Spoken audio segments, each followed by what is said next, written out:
வணக்கம் நண்பர்களே, welcome to அமாவாசை யூடியூப் சேனல். நீங்கள் ரொம்ப நாளாக கமெண்ட் செக்ஷனில் கேட்டுக்கிட்டே இருந்தீங்க, லைவ் ஸ்டாக் பற்றி போடுங்க, வீடியோ போடுங்க அப்படின்னு கேட்டுக்கிட்டு இருந்தீங்க.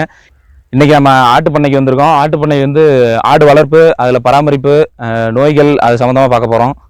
மேலும் இது மாதிரி லைவ் ஸ்டாக்கு வேறு வேளாண்மை சம்மந்தமான வீடியோக்கள் வேணும்னா அமாவாசை யூடியூப் சேனலை சப்ஸ்கிரைப் பண்ணுங்கள், கமெண்ட் பண்ணுங்கள்.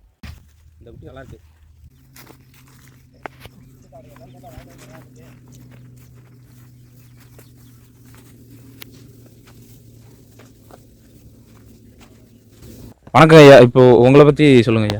திருச்சி மாவட்டம் ஓமாந்தூர், பேர் சிவலிங்கம். எத்தனை ஆடுங்க ஐயா வச்சுருக்கீங்க? நாங்கள் ஒரு 200 ஆடு வச்சுருக்கோம். எத்தனை பேர் கூட்டாக வச்சுருக்கீங்களா, நீங்கள் தனியாக வச்சுருக்கீங்க? தனியாக எனக்கு 200 ஆடு வச்சுருக்கோம். இன்னும் 2 பேத்துக்கு 100 ஆடு இருக்குது. மொத்தம் 400 ஆடு, 4 பேர் இருக்கிறோம். எல்லாம் ஒன்றா கூட்டணியாக போட்டிருக்கோம். எப்படிங்க ஐயா இங்கே ஓட்டிகிட்டு வந்தீங்க? இந்த வயக்காடு அறுத்துருக்கு. எங்கள் ஊர் சைடு மோட்டுக்காடு வந்து இந்த நாள் இதுக்கு மேலே தை மாதத்துக்கு மேலே எங்கள் ஊரில் மேய்க்க முடியாது, ஒரே வறட்சி ஆயிரும். இங்கே வந்து தண்ணி பாசனம், இதில் வந்து திருக்காட்டுப்படி சரியாக போவோம்.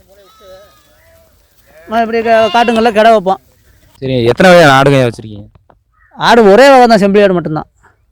வெள்ளாடு? வெள்ளாடு சும்மா நாங்கள் அது ஒரு வழிகாட்டிக்காக ஒரு 10, 5 இப்படி வச்சுக்குவோம். வேறு ஆடு எதுவும் இல்லைங்களா? செவலாடு அது எல்லாமே ஆசைக்கு வச்சுருப்போம். செவலாடு 4 இருக்கும், கருப்பாட்டில் 2 இருக்கும். இதெல்லாம் ஆசைக்காக அதில் கூட இருக்கிறது. நான் வந்து ஒரு 20 வருஷம் முன்னே வாங்கி உற்பத்தி ஆகணும். இப்போ நேரத்துலாம் அப்போலாம் வாங்கலை, விலைக்கு வாங்கலை. நாங்கள் வாங்கி 20 வருஷம் ஆச்சு. இப்போ புதுசாக வாங்கணும்னா எங்கெங்க வாங்கணும்? புதுசாக வாங்கணும்னா அப்படி ஆடு வச்சுருக்கவங்கள்ட்ட விற்றாங்கன்னா அவங்களோட சூழ்நிலை சரியில்லை, என்னால் மேய்க்க முடியல, அதனால் நாங்கள் விற்கிறோம் அப்படின்னு சொல்லி அது மாதிரி தேடி விசாரித்து தான் வாங்கணும். மீதி சந்தைக்கு வரும், அதெல்லாம் வளர்ப்புக்கான ஆடு ஒழுங்காக வராது. அங்கே போய் வாங்கினா அதில் நல்லது இது கெட்டதுன்னு தெரியாது. இது மாதிரி ஆட்டுக்காரங்கள்ட்ட வாங்கினா நான் சொல்லி க்ளீனாக கொடுப்பாங்க. பக்கத்தில் எங்கே சந்தை? நீங்கள் வந்து சமயபுரம் சந்தை. சமயபுரத்தில் சனிக்கிழமை சந்தை கொடுத்து அங்கே போனால் அந்த குட்டி விற்கிறது, நாங்கள் அது செலவுக்கு விற்கிறது போடலாம் கொண்டு போனால் விற்றுக்குவோம். குட்டினா எவ்வளோக்கு வாங்குவீங்க? குட்டி நாங்கள் வாங்க மாட்டோம், விற்ப மொழியே வாங்க மாட்டோம். நாங்கள் குட்டி வந்து நான் 3500 வந்து 5000 வச்சு விற்போம். சரி, கறிக்கெலாம் ஆடு ஏற்றுவீங்களா? கறிக்கு வந்து வியாபாரி வந்து வாங்கிட்டு போயிடுவாங்க. கறிக்கெலாம் சந்தைக்கு, சமயபுரம் சந்தைக்கு தான் போவோம். நாங்கள் ரெகுலராக எங்களுக்கு வியாபாரி இருக்காங்க, அவங்க வந்து சேர்ந்தாப்புல 20 குட்டி 30 குட்டி. அது விலை எப்படி? இடக்கணக்கா இல்லை? ஆமாம், இடக்கணக்கு தான். இடக்கணக்குன்னு ஒரு மதிப்பீடு தான், போட்டுலாம் கொடுக்க மாட்டோம். ஒரு 7 கிலோ வரும், 8 கிலோ வரும் அப்படின்னு மதித்து அவங்க சோடி வந்து ஒரு குட்டி வந்து 7 கிலோ 8 கிலோ வரும். சோடி 8000 ரூபா, 8500 9000 வச்சு கொடுத்து வாங்குவாங்க. இதில் எப்படி லாபம்? மொத்தமாக விற்றா லாபங்களா இல்லை ஒன்று ஒன்றா விற்றா லாபம்? ஒன்றா விற்றா எங்களுக்கு லாபம் வராது. நாங்கள் மொத்தமாக தான் வைப்போம். 20 குட்டி 30 குட்டி இப்படி சேர்ந்தாப்புல தான் வைப்போம். 1 2 விற்றா எங்களுக்கு லாபம் வராது. 20 குட்டி இருந்துச்சுன்னா நாங்கள் சேர்ந்தாப்புல சின்னது பெருசு எல்லாம் ஆகரிச்சு போட்டு சேர்ந்தாப்புல கொடுத்துருவோம். நோய் அந்த மாதிரி எதுவும் இருக்குங்களா ஐயா? நோய் வந்து அது நாங்கள் அறிகுறியை தெரிஞ்சு ஒன்றுக்கும் இது பண்ணிக்குவோம். இப்போ வந்தோன்னே அந்த கருதுகாட்டில் வந்தோன்னே என்ன பண்ணிங்கன்னா அப்படியே நம்ம ஆட்டோக்கு மாதிரி வரும். அதுக்கு வந்து ஈட்டின்னு சொல்லி ஊசி போடுவோம். அந்த மித்த நாளைக்கு அந்த வாக்கோளாறுன்னு சொல்லி வரும், அதுக்கு தடுப்பூசி போடுவோம். மீதி நாளைக்கு பூச்சி மருந்து கொடுப்போம். அப்புறம் நல்ல நிலைமையான நாளைக்கு சத்து டானிக் இது மாதிரி கொடுப்போம். இப்போ புதுசாக ஆடு வளர்க்குறாங்கன்னா நோய்கள் எப்படி கண்டுபிடிக்கலாம்னு சொல்லி விடுங்க ஐயா. எப்படி கண்டுபிடிக்கலான்னா, இந்த மாதிரி மூக்கில் வாயில் வாணி மாதிரி ஊற்றும், அது வந்து படுசாவை மாதிரி செத்து போயிடும். சலுவா அந்த வாக்கோளாருக்கு வந்து சலுவாயாக ஊற்றும், அது வந்து அந்த வாக்கோளாறுன்னு சொல்லி அறிகுறியாக போடுவோம்.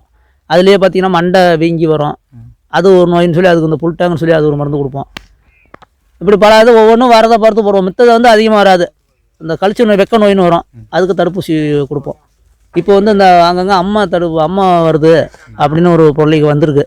இப்போ நாங்கள் இப்போ 15 நாளைக்கு, இப்போ 10 நாளைக்கு முன்னாடி தான் அந்த அம்மா தடுப்பூசி வாங்கி அடுக்குறம் போட்டாச்சு. எப்படி மருந்து? வாய் மருந்து எப்படிங்க ஊற்றுவீங்க? வாய் மருந்து பிடிச்சி தான் ஊற்றுவோம். ஒன்றுக்கும் மருந்தை பொறுத்தளவு பவர் அதிகமான உள்ள மருந்து 5 மில்லி கொடுக்க சொல்லுவாங்க. கொஞ்சம் நார்மலான மருந்தாக இருந்தால் 10 மில்லி கொடுக்கலாம் அப்படிம்பாங்க. அது நாங்கள் மெடிக்கல்காரங்கள்ட்டே கேட்டுக்குவோம். நாங்கள் ரெகுலராக மருந்து வாங்குவோம். இந்த மருந்து இவ்வளோ போடணும் எங்களுக்கு தெரியும், அவங்கள்ட்டையும் டவுட்டு கேட்டுக்குவோம், என்னது இவ்வளோ கொடுங்கன்னு சொல்லுவாங்க. இப்போ இந்த வயலில் போடுறீங்கன்னு இப்போ கட்டுறீங்க ஆடுலாம், அவங்களுக்கு காசு வாங்கிப்பீங்க தானே? அது இந்த ஏரியாவில் இன்னும் காசு கொடுக்க மாட்டேங்கிறாங்க. இங்கே வந்து ஆடி மாதத்துக்கு மேலே தான் கொடுப்பாங்க. இப்போ திருக்காட்டு வயல் தான். நாங்கள் வந்து இப்போ போட மாட்டோம், ஆடி மாதத்துக்கு மேலே தான் நாங்கள் கடை வைப்போம்.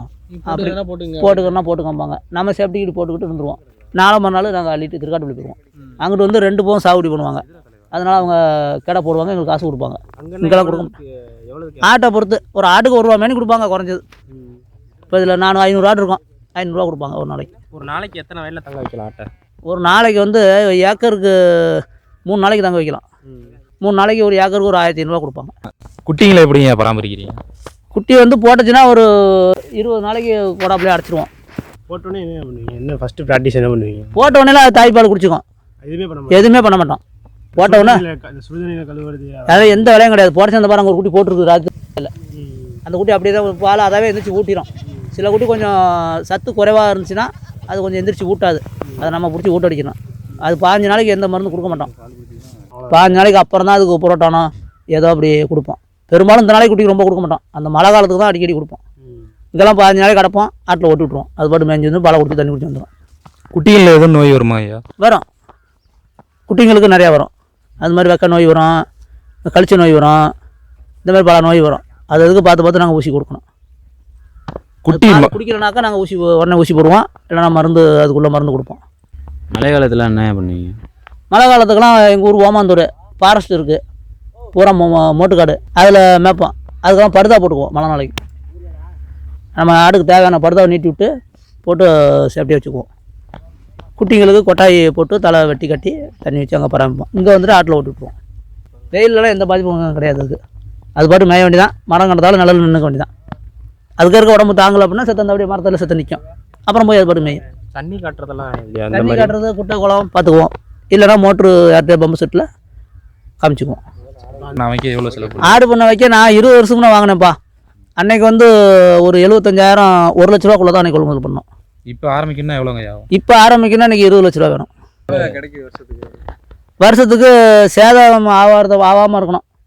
சேதம் ஆயிடுச்சுன்னா 2 லட்ச ரூபா தான் கிடைக்கும். சேதம் இல்லைனா ஒரு 3 லட்ச ரூபாயிலிருந்து 4 லட்ச ரூபா வரைக்கும் கிடைக்கும். இனப்பெருக்கு தான் கடை வச்சுருக்கோம். வீதம் ஏதாவது இருக்குங்களா கடாய் ஆடுக்கும்? 30 ஆட்டுக்கு ஒரு கடான்னு ஒரு கணக்கு வச்சுக்குவோம். இப்போ இதில் 200 ஆடு இருக்குன்னா ஒரு 8 கடை 7 கடை வச்சுக்குவோம்.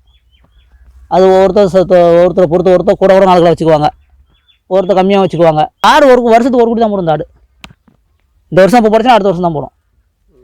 அதிகமாக வந்து வெள்ளாடு மாதிரி 2 போகமாக போடாது. இது வருஷத்துக்கு ஒரே தடவை தான் போடும். அப்படியே இப்போ இந்த 200 ஆட்டில் வேணால் ஒரு 20 ஆடு 30 ஆடு மடித்து வெள்ளாடு மாதிரி ரிட்டர்ன் போடும். மீதி எல்லாரும் போடாது. 7 குட்டி 8 குட்டி குறையாமல் போடும். 7 குட்டிலேருந்து 8 குட்டி வச்சும் போடும். மனுஷன் மாதிரி தான். எக்ஸ்ட்ரா வந்து அவங்க உடல்வாவை பொறுத்து கூட ஒரு குட்டி போட்டாலும் மட்டும் தான் சீக்கிரம் வயசான ஆனது தான். ஆட்டுக்கு வயசு எப்படிங்க பார்ப்பீங்க? நாங்கள் வயசு வந்து பல்ல பார்த்துக்குவோம். பல்லு வந்து நல்லாவே இருந்துச்சா வச்சுருப்போம். பல்லு கொஞ்சம் கொஞ்சமாக தேஞ்சு வந்துடும். தேஞ்சிச்சுன்னா அது வயசாகிடுச்சு அப்படின்னு சொல்லி விற்றுருவோம். ஒட்டுண்ணி உனிக்கெலாம் என்னங்க மருந்து போடுவீங்க? உனிக்கெலாம் வந்து அதுக்கு ஒரு டெட்டம்பாசன் ஒரு சத்து ஊசி இருக்குது. அதை போட்டாலே கொட்டிடும். என்ன பிரச்சனை? வெயில் வேசுகிற வெயிலில் விளையிறோம். அந்த மாதிரி இப்படி தனியாக கலந்து சமைச்சு சாப்பிட்றோம். ஒரு 6 மாதம் இப்படி வெளியில் வந்தோம்னா நாங்களாம் சமைக்கணும். மழை பெஞ்சா சிரமம்.